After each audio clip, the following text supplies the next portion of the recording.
ribuan peserta menyertai himpunan membantah penahanan sukarelawan dan aktivis misi kemanusiaan Global Sumut Flotilla GSF di Jalan Tun Razak, Kuala Lumpur hari ini.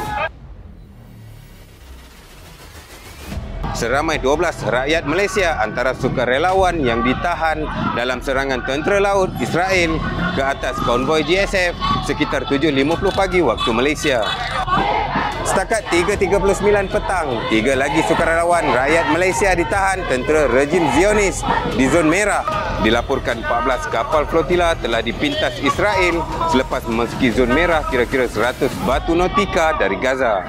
Konvoi kemanusiaan GSF membawa pelbagai bentuk bantuan termasuk makanan, ubat-ubatan dengan mesej keamanan disertai sukarelawan antarabangsa dari Eropah, Asia, Afrika Selatan, Amerika Latin dan Asia Barat.